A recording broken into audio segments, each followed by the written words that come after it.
इससे पहले आपको बताएं कि सुन्नी इत्तेहाद काउंसिल को मखसूस नशिस्तें अलॉट नहीं की जा सकती। इलेक्शन कमीशन ने सुन्नी इत्तेहाद काउंसिल के लिए मखसूस नशिस्तों से मुतालिक फैसला जारी कर दिया है। इलेक्शन कमीशन ने आर्टिकल 51 के शिक 6 इलेक्शन एक्ट के सेक्शन 104 के तहत फैसला सुनाया। इलेक्शन कमीशन का तमाम खाली मखसूस नशिस्तें दीगर जमातों को अलॉट करने का फैसला सामने आया। इलेक्शन कमीशन ने अपने फैसले में कहा कि कानून की खिलाफ वर्जी और पार्टी फहरिस्त के इब्तिदा में फराहमी में नाकामी के बायस सुन्नी इत्तेहाद काउंसिल मखसूस नशिस्तों की हकदार नहीं है। मेंबर पंजाब बाबर हसन भरवाना ने फैसले पर इख्तलाफी नोट लिखा। बाबर हसन भरवाना ने लिखा कि मुअज़्ज़िज़ मेंबरान के साथ इस हद तक इत्तेफाक करता हूँ कि ये सीटें सुन्नी इत्तेहाद काउंसिल को अलॉट नहीं की जा सकती। ये मखसूस नशिस्तें आइन के आर्टिकल 51 और 106 में तरमीम तक खाली रखनी चाहिए। मखसूस नशिस्तें दीगर जमातों को अलॉट करने के फैसले से इख्तलाफ करता हूँ। अपने नाज़रीन को अहम खबर से आगाह कर रहे हैं। सुन्नी इत्तेहाद काउंसिल को मखसूस नशिस्तें अलॉट नहीं की जा सकती। इलेक्शन कमीशन ने सुन्नी इत्तेहाद काउंसिल के लिए मखसूस नशिस्तों से मुतल्लिक़ फैसला जारी कर दिया है। इलेक्शन कमीशन ने आइन के आर्टिकल 51 की शिक नंबर 6 इलेक्शन एक्ट के सेक्शन 104 104 के तहत फैसला सुनाया है। इलेक्शन कमीशन का तमाम खाली मखसूस नशिस्तें दीगर जमातों को अलॉट करने का फैसला। इलेक्शन कमीशन ने अपने फैसले में कहा है कि कानून की खिलाफ वर्जी और पार्टी फहरिस्त की इब्तिदा में फराहमी में नाकामी के बायस सुन्नी इत्तेहाद काउंसिल मखसूस नशिस्तों की हकदार नहीं है। मेंबर पंजाब बाबर हसन भरवाना ने इख्तलाफी नोट सिर्फ इस हिस्से के लिए लिखा है कि मखसूस नशिस्तें दीगर जमातों को अलॉट ना की जाए। मजीद क्या तफसीलात है बताने के लिए आतिफ भट्ट हमारे साथ मौजूद है। आतिफ भट्ट बताइएगा, जो फैसला महफूज किया गया था अब सुना दिया गया है। जी, 22 सफ़ात पर मुश्तमिल सुन्नी इत्तेहाद काउंसिल की जो दरख्वास्त थी मखसूस नशिस्तें फराहम करने से मुतल्लिक, उस पर इलेक्शन कमीशन का महफूज फैसला सुना दिया गया है।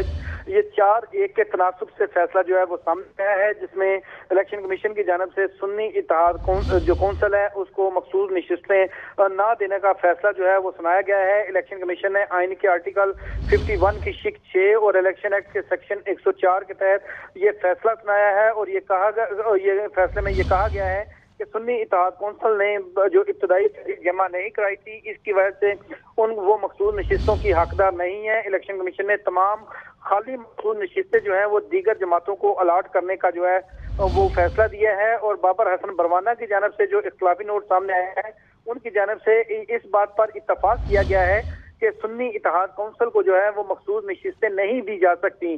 ताहम उनकी जानब से इख्तलाफ में ये कहा गया है कि सुन्नी इत्तेहाद काउंसिल के जो हिस्से की नशिस्तें हैं वो दीगर सियासी जमातों को भी नहीं दी जा सकती।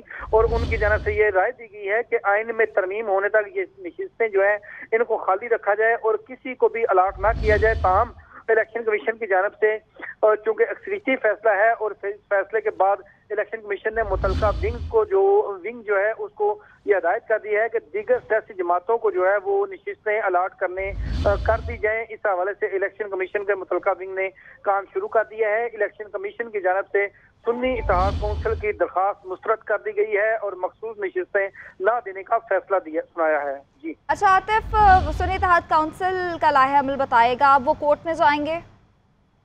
जी, सुन्नी इत्तेहाद काउंसिल को जो इलेक्शन कमीशन का फैसला है वो मौसूल हो चुका है और जो सीनियर क़यादत है उन्होंने आपस में राब्ते भी शुरू कर दिए हैं। उमर अयूब की जानब से अहम इजलास भी तलब कर लिया गया है। पीटीआई इस फैसले को हाई कोर्ट में जो है वो चैलेंज करेगी। ये भी तहरीक इंसाफ जो सुन्नी इत्तेहाद काउंसिल है उसकी जानब से ये फैसला किया गया है और आज जो अहम इजलास होने जा रहा है, इस फैसले के बाद इस फैसले का तफसीली जायजा लिया जाएगा। कानूनी टीम जो है वो इस फैसले के जो निकात हैं उस हवाले से जो पार्टी की क़यादत है उनको एतमाद मिलेगी और उसके साथ ही दरख्वास्त की जो तैयारी है इस फैसले को चैलेंज करने के हवाले से वो दरख्वास्त जो है वो भी तैयार करके सुबह जो है वो दायर कर दी जाएगी। अच्छा, ये बताइएगा कि 2 दिन की तौसी के हवाले से भी जिक्र हुआ है कि तरजीही फहरिस्त जो है वो जमा कराने में 2 दिन की तौसी की गई थी, लेकिन उसमें गफलत बरती गई। मजीद क्या कहा गया है इस फैसले में? जी, इस फैसले में ये वाज़ेह तौर पर कहा गया है कि जो इलेक्शन कमीशन की जानब से डेडलाइन दी गई थी तरजीही फहरिस्त जमा कराने की, उसके तहत सुन्नी इत्तेहाद कौंसिल की जानिब से इलेक्शन कमीशन को कोई भी फहरिस्त जो है वो जमा नहीं कराई गई और इलेक्शन कमीशन ने जो आइन का आर्टिकल 51 की शिक 6 है उसका हवाला दिया है और इसी तरह जो इलेक्शन एक्ट के सेक्शन 104 है उसका हवाला देते हुए ये कहा है कि जो सुन्नी इत्तेहाद कौंसिल है वो मखसूस नशिस्तें हासिल करने की हकदार नहीं है। जी बहुत शुक्रिया आतिफ।